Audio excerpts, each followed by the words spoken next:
ఎక్కడికి? కాంప్లెక్స్. బేరం మీద వెళ్తుంది. లేదు, టికెట్ సర్వీస్. సరే కూర్చో.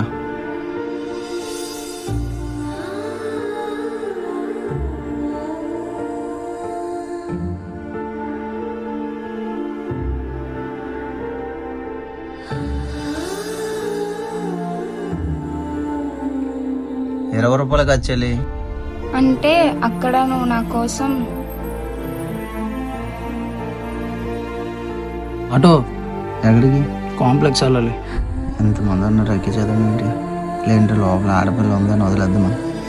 ఇంతమందిని ఎక్కించేస్తారా ఏంటి? ఒకసారి వెళ్తు భయ్యా. సరే. నా కోసం ఆ మాత్రం ఆలోచించినప్పుడు నీ కోసం ఈ మాత్రం చేయలేనేటన్నయ్య. థ్యాంక్స్ చెల్లి.